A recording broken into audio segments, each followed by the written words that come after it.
तो चलिए आज हम लेते आए आप लोगों के लिए क्लास 12 का चैप्टर नंबर 3 आव्यू, है ना। चैप्टर नंबर आपका ये क्या है, तो आपका चैप्टर नंबर ये 3 है और ये आव्यू यानी कि जिसे हम कहते हैं इंग्लिश में कहते हैं मैट्रिक्स, ठीक है।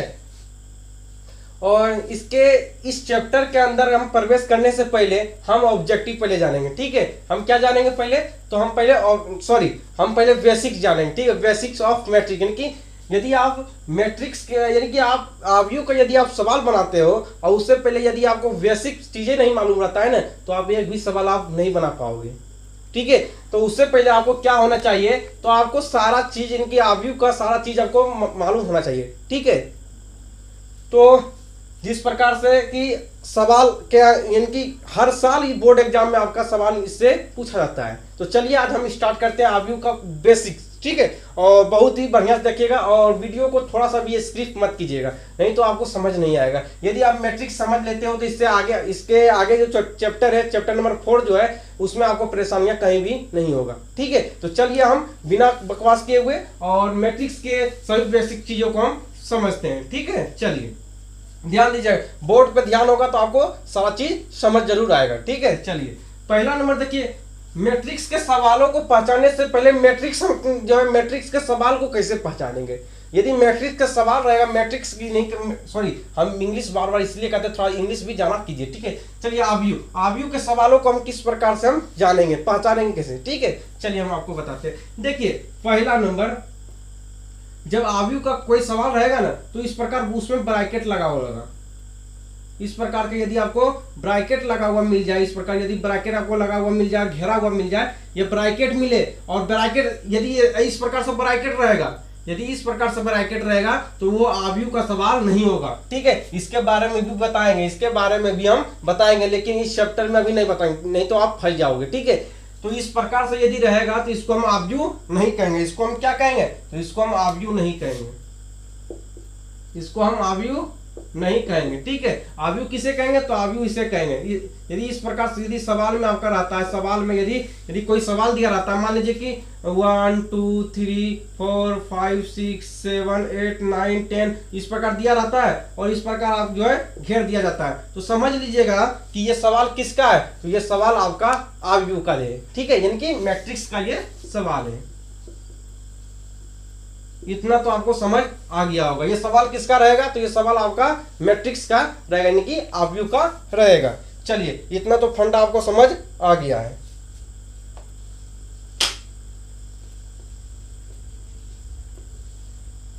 चलिए आव्यू इस प्रकार रहेगा तो उसको आव्यू कहेंगे, ठीक है, ये आपको समझ आ गया है। चलिए दूसरी बातों को हम समझते हैं। ये सभी चीजों को आप जो है अपने नोटबुक पर लिख लीजिए, ठीक है, यदि ये लॉन्ग टाइम तक याद रहे। चलिए आप कुछ हम आप फिर इसके और आगे समझाते हैं। मान लीजिए कि किसी का नाम विक्की है, ठीक है, ध्यान दीजिएगा, किसी का भी नाम रहे हम उसे टेंशन नहीं है, ठीक है, हमें सिर्फ समझने के लिए किसी का नाम लेना जरूर पड़ेगा। मान लीजिए कि विक्की है, दूसरा आपका संदीप है और तीसरा आपका मान लीजिए राम है, ठीक है। और यहाँ पे विक्की मान लीजिए कि पुस्तक खरीद, विक्की बाजार जाता है, पढ़ने वाला स्टूडेंट है, तो पढ़ने वाला स्टूडेंट क्या करेगा, पुस्तक ही नहीं खरीदेगा, पढ़ने वाला स्टूडेंट पुस्तक खरीदेगा, कलम खरीदेगा और क्या खरीदेगा, है ना। चलिए तो यहाँ पे हम लिखते हैं यहाँ पुस्तक और एक साइड आपको लेते हैं कलम, ठीक है, पुस्तक और कलम। मान लीजिए कि विक्की जब बाजार गया तो ये विक्की जो है ये 10 पुस्तक लिया। कितना पुस्तक लिया, 10 पुस्तक लिया। जब संदीप बाजार गया तो पुस्तक उसने कितना खरीदा, तो पुस्तक जो है ये 20 खरीदा। और राम जब बाजार गया तो ये पुस्तक 30 खरीदा, ठीक है। याद रखिएगा, आपको समझाने के लिए हम बता रहे हैं, ठीक है। आप कुछ भी ले सकते हो, कोई भी संख्या आप ले सकते हो, ठीक है। थोड़ा गर्मी बहुत ज्यादा है, ठीक है। और कलम कितना लिया, विक्की जब बाजार गया तो किताब इनकी कहने का मतलब ये है कि बुक खरीदने गया तो उसके साथ वो कलम भी लिया, तो कलम कितना लिया, चलिए हम बताते हैं। कलम जो है वह विक्की 5 कलम लिया, ठीक है, संदीप 10 कलम लिया और राम जो है वह 15 कलम लिया, ठीक है, 15 कलम लिया। इतना आपको परेशानी नहीं होनी चाहिए, इतना इतना में आपको कहीं परेशानी है नहीं, आपको कहीं परेशानियां भी नहीं होनी चाहिए। चलिए उसके बाद थोड़ा ध्यान दीजिएगा,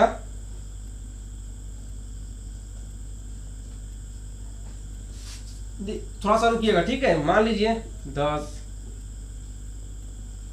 10 20 30 5 10 15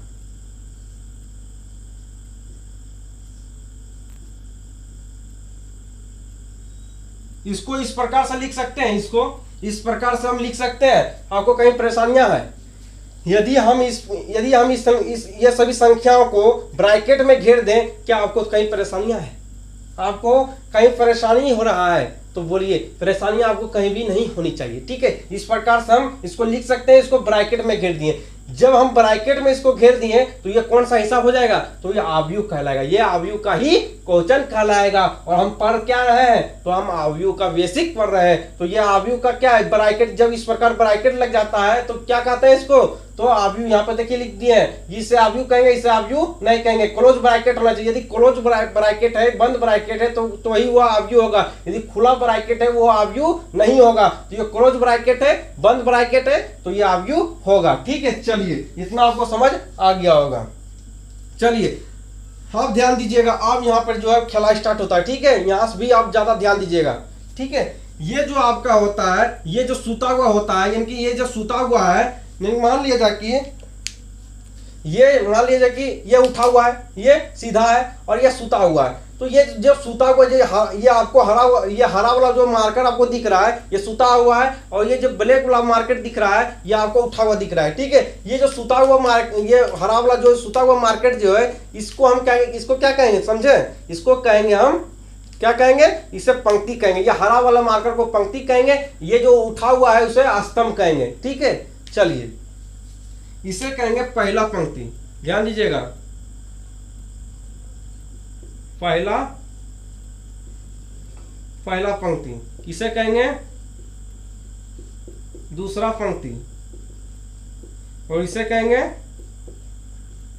तीसरा पंक्ति, ठीक है। और रहेगा तो और कहेंगे, ठीक है। तीसरा, चौथा, पांचवा, छठा, सातवां, आठवां, नौवां, 10वां, 11वां, 12वां, जितना रहेगा उतना पंक्ति कहेंगे। लेकिन जरूरत कितना का है हमको? सिर्फ समझने के लिए 3 पंक्ति बहुत ही काफी है, ठीक है।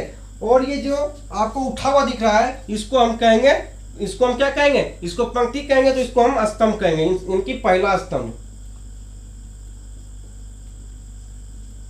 पहला स्तंभ। और ये आपका हो जाएगा दूसरा स्तंभ। दिख रहा होगा आपको, ठीक है। नहीं दिख रहा है तो हम बोल रहे हैं, आप समझ लीजिए। ये जो उठा हुआ आपको दिख रहा है, 10, 20, 30 जो उठा हुआ दिख रहा है, 5, 10, 15 जो आपको ये स्लाइड में दिख रहा है, ये इसको स्तंभ कहते हैं। इसको पहला स्तंभ कहेंगे, इसको दूसरा स्तंभ कहेंगे, तीसरा रहेगा, चौथा रहेगा, पांचवा रहेगा, छठा रहेगा, उसको उतना स्तंभ कहेंगे, ठीक है। और इसको पंक्ति को हम कहते हैं, ठीक है। पंक्ति को याद रखिए, पंक्ति को हम क्या कहते हैं? रो कहते हैं। और स्तंभ को क्या कहते हैं? स्तंभ को कॉलम कहते हैं, इंग्लिश में कॉलम कहते हैं। और पंक्ति को इंग्लिश में रो कहते हैं। ये इस बात का आपको बहुत ही जानकारी होनी बहुत ही जरूरी है। यदि जानकारी नहीं है तो आप ध्यान पूर्वक से देखिए और समझिए किसको हम क्या क्या कहेंगे। यदि आप नहीं समझते हो ना तो आप बोर्ड एग्जाम में 2-3 क्वेश्चन आता है, इससे आप छोड़कर चले आओगे। और भर भर के यहाँ से ऑब्जेक्टिव पूछा जाता है, ठीक है। चलिए आपको समझ आ गया होगा। सॉरी, चलिए इतना आपको समझ आ गया। जब आपको इतना समझ आ गया तो इसके आगे भी आपको अब समझ आ जाएगा। देखिए मान लिया जाए कि आपको कहीं दूसरा, चलिए तीसरा, इस प्रकार से आपको दिया रहा है, ठीक है। ये आई जे आपको मिल जाए तो ये जो आई होता है और ये जो आपका आई होता है, ये जो आई होता है और ये जे होता है, ए आई इंटू जे। यदि आपको इस प्रकार से सवाल में दिख जाए तो समझ लीजिएगा वो क्वेश्चन क्या कर रहा है। तो आई जो होता है, ये समझ लीजिए, समझिए यहाँ पे आई जो होता है, ये जो आई होता है, ये होता है, क्या होता है? ये जो आई होता है ये पंक्ति को व्यक्त करता है, ठीक है। हमेशा ध्यान दीजिएगा, ये जो आई होता है ये पंक्ति को व्यक्त करता है। ये किसको व्यक्त करता है? तो ये पंक्ति को। और जे जो होता है ये स्तंभ को व्यक्त करता है। जे जो होता है वो स्तंभ को व्यक्त करता है, आई जो होता है वो पंक्ति को व्यक्त करता है, और जे जो होता है वो स्तंभ को व्यक्त करता है। इतना आपको कहीं भी परेशानियां नहीं होनी चाहिए, ठीक है। चलिए ये आपका हो गया, और हम अभी भी बताएंगे, अभी उस सवाल लेंगे और बताएंगे, ठीक है। अभी बहुत सारा सवाल लेंगे।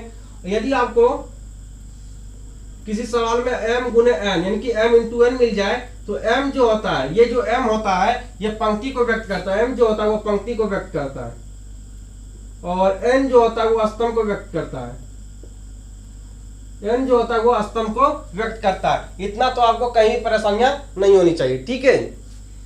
चलिए उसके बाद पचमा, ये सारा बेसिक है, ठीक है। चलिए अब हम लेते हैं कुछ सवाल, हम आपके बुक से ही हम कुछ सवाल लेते हैं, ठीक है, और आपको समझाते हैं। उससे पहले कुछ हम आपको बढ़िया वाले चीजें को हम आपको समझा देते हैं। देखिए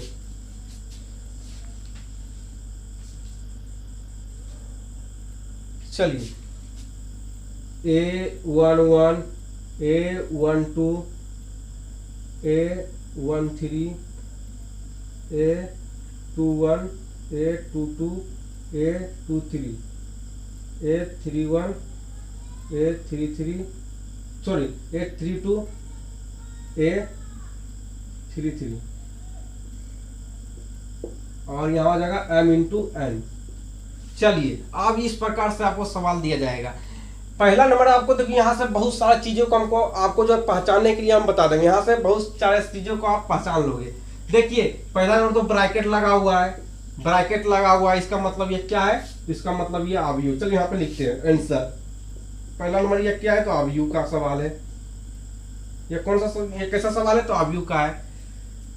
m इंटू n लगा है, m किसको दर्शाता है, तो पंक्ति को, n दर्शाता है स्तंभ को। ये भी आपको मालूम है क्योंकि अभी हम बता चुके हैं। और अब यहाँ ये समझना है A11 होता है क्या। A11 होता है, ये 11 जो होता है, ये जो होता है A11 आपको क्या दर्शाता है, किस चीजों को दर्शाता है, हमें ये जानना है, ठीक है। ये हमको जानना है ये किस चीजों को दर्शाएगा।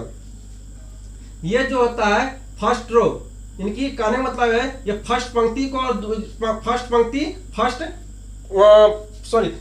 पंक्ति और फर्स्ट स्तंभ, यानी कि पहला पंक्ति पहला स्तंभ को दर्शाता है। यानी A11 दर्शाता है पहला पंक्ति पहला स्तंभ, यानी कि ऐसा रहे, यदि A11 रहे इसका मतलब होता है पहला पंक्ति दूसरा, पहला पंक्ति पहला स्तंभ, पहला पंक्ति और पहला स्तंभ। देखिए यहाँ पे A11 हो, देखिए A11 मतलब होता है पहला पंक्ति। मान लीजिए, सॉरी पहले चलिए इससे पहले और वैसे समझते हैं।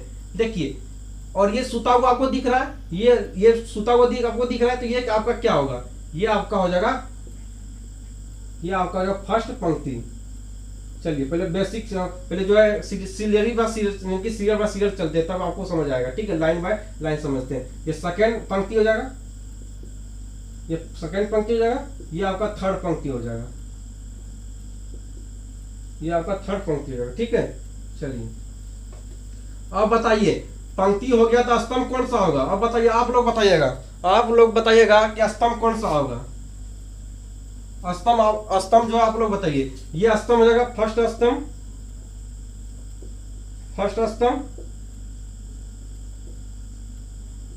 सेकेंड स्तंभ, थर्ड स्तंभ।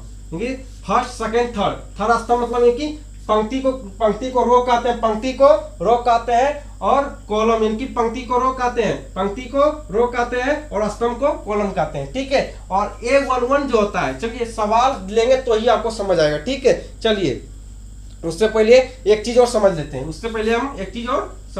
जैसे देखिए आपके बुक, यदि आपके पास बुक है, बुक निकाल लीजिए। यदि आपके पास बुक है तो बुक निकाल लीजिए। देखिए हमारे पास बुक है, ठीक है, हमारे पास देखिए यहाँ पे बुक है। यदि आपके पास बुक है तो बुक निकाल लीजिए, बहुत ही बेहतर होगा, ठीक है, बहुत ही बेहतर होगा। और यहाँ पे समझने का बहुत ही, और आप अपने सामने बुक रखिए, ठीक है, बुक रखिए। यदि नहीं बुक है कोई भी प्रॉब्लम नहीं है। जैसे देखिए आपको पूछा जाएगा कि 8 अवयव वाले,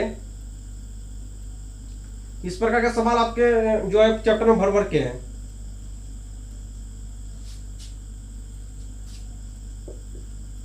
8 या अवयवी वाले किसी आव्यूह के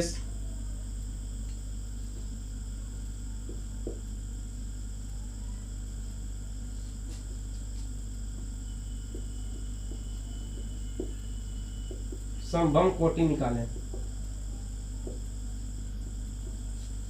8 आव्यूह वाले किसी 8 आव्यूह वाले किसी आव्यूह के सभी संभव कोटियां निकालें। कहने का मतलब यह है, जब इस प्रकार का आपका सवाल रहे, आपको कुछ नहीं पढ़ना है। जब पूछ दे 8 आव्यूह वाले संख्या संभव कोटि निकाले, संभव कोटि निकाले, आपको कुछ नहीं पढ़ना, उसमें क्या लिखा हुआ नहीं लिखा हुआ आपको उससे कुछ भी लेना देना नहीं। इतना जान लीजिए कि 8 दिया रहा है तो इसका मतलब समझ लीजिए कि कौन सा पहाड़ा में 8 आता है, कौन सा पहाड़ा में 8 आता है, गुना करने के बाद वो 8 आ जाए। यानी कि मान लीजिए, चलिए आंसर क्या क्या है, कौन कौन सा पहाड़ा में 8 आता है। 1 गुना 8 करेंगे तो 8 आएगा, 1 गुना 8 करेंगे तो 8 आएगा, ठीक है। 8 गुना 1 करेंगे तो 8 आएगा, हाँ आएगा कि नहीं आएगा, चलिए आएगा। 2 गुना 4 करेंगे तो आएगा, 8 आएगा, हाँ आएगा। 4 गुना 2 करेंगे तो 8 आएगा कि ना आएगा, आप ध्यान दीजिएगा, आएगा ना। बस यही आपका क्या है, इसी को हम कहते हैं, इसी को हम जो है 8 आव्यूह वाले किसी संभव कोटि, यानी कि कहने मतलब कोटि जब निकालने, किसी का भी कोटि निकालने के लिए कहे, आप इस प्रकार से कोटि निकाल सकते हैं। 1 गुना 8, यानी कि 8 जो होता है वह किस किस पहाड़ा में आता है। यानी कि पहाड़ा मतलब यह होता है कि गुना करने के बाद 8 आना चाहिए, गुना करने के बाद 8 आना चाहिए। चलिए हो गया। चलिए एक सवाल और लेते हैं, जिससे आपको दे दिया जाएगा कि 13 का संभव कोटि निकाले, 13 का जो है संभव कोटि निकाले। 13 कैसे निकालिएगा, 13 जो होता है वो 13 का पहाड़ा कौन कौन में आता है, गुना कीजिए। 1 गुना 13 करेंगे, 13 आएगा, और 13 गुना 1 करेंगे, 13 आएगा। और किसी में 13 आता है, और किसी में 13 आता है, तो बताइए, हम यहाँ पे लिखते हैं नहीं आएगा, आप किसी में भी नहीं आएगा, ठीक है। तो इस प्रकार से आपका जो है सवाल दिया जाएगा, ठीक है। चलिए इतना आप जो है स्क्रीनशॉट लेना चाहते हैं ले लीजिए। अभी और बताते हैं, चलिए थोड़ा सा और बताते हैं, मात्र थोड़ा सा।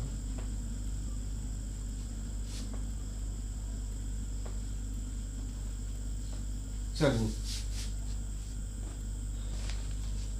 देखिए, आपको समझाते हैं। जैसे aij वाला सवाल लेते हैं।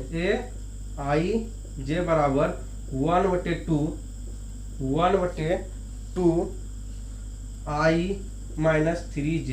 ये सवाल इसलिए नहीं था कि इससे जो है बहुत सारी चीजों को आपको सिखाना है। पहला नंबर तो ये कोटि लग गया, इसका मतलब ये आव्यूह का सवाल है। ये किसका सवाल है, तो ये आव्यूह का सवाल है, इतना जान लीजिए। ये तो कंफर्म हो गया कि आव्यूह का ही सवाल होगा, इतना तो कंफर्म हो गया कि ये आव्यूह का ही सवाल होगा। उसके बाद क्या है, आई जो है, ये आई जो होता है, आई किसको दर्शाता है, तो आई जो होता है वो पंक्ति को दर्शाता है, आई जो होता है वो पंक्ति को दर्शाता है, और जे जो होता है वो स्तंभ को दर्शाता है। यानी कि आई जो होता है वो पंक्ति मतलब हो गया रो। इंग्लिश में पंक्ति को क्या कहते हैं, इंग्लिश में पंक्ति को रो कहते हैं, और जे यानी जे मतलब होता है स्तंभ को इंग्लिश में क्या कहते हैं, कॉलम कहते हैं, ठीक है, याद रखिए। उसके बाद यहाँ पर देखिए क्या दे दिया गया है, आई क्या हुआ, वही पंक्ति को दर्शाता है। जे क्या होता है, वो जे जो होता है वो स्तंभ को दर्शाता है, ये आपको मालूम है, ठीक है, आपको समझ आ गया है। देखिए अब A11, A12, A13, देखिए A1 मतलब हो गया पहला पंक्ति, ये 2 जो आगे 2 लगा हुआ इसका मतलब दूसरा पंक्ति, आगे 3 लगा इसका मतलब है कि 3 पंक्ति, यानी तीसरा पंक्ति, ठीक है। 1 लगा है इसका मतलब है कि पहला स्तंभ, 2 लगा है इसका मतलब दूसरा स्तंभ, 3 लगा हुआ इसका मतलब है 3 स्तंभ, यानी तीसरा स्तंभ। चलिए यदि A11 लगा है इसका मतलब हो गया कि पहला पंक्ति है, पहला पंक्ति, फर्स्ट पंक्ति, और ये हो गया दूसरा स्तंभ। एक जो होता है ये पहले, एक पहला वाला जो अक्षर होता है वो पंक्ति को दर्शाता है, पहला वाला अक्षर जो होता है वो पंक्ति को दर्शाता है, और दूसरा वाला जो होता है, ये दूसरा वाला ये जो अंक लिखा रहता है, जो पहले अंक लिखा है, जो A11 में इनकी पहले लिखा है, इनकी 1 जो पहले लिखा हुआ है वो पंक्ति को दर्शाता है, और दूसरा वाला जो है वो स्तंभ को दर्शाता है, और ये पहला वाला क्या चीज के दर्शाएगा, पंक्ति को, दूसरा वाला स्तंभ को दर्शाएगा। उसी प्रकार इसमें पहला वाला पंक्ति, दूसरा वाला स्तंभ, उसी प्रकार फिर इसमें आइए ये सेकंड, ये पहला वाला अक्षर किसको दर्शाएगा, ये पहला वाला अक्षर जो तो वो पंक्ति को दर्शाता है, और ये दूसरा वाला जो अंक होता है वो स्तंभ को दर्शाता है। उसी प्रकार ये पंक्ति को, ये स्तंभ को, ये पंक्ति, पहला वाला पंक्ति, दूसरा स्तंभ, पहला पंक्ति दूसरा स्तंभ, पहला पंक्ति दूसरा स्तंभ, पहला पंक्ति दूसरा स्तंभ। ठीक है, ये सारा चीज आपका जो है चैप्टर नंबर 3 आव्यूह का ये सारा चीज बेसिक रहा।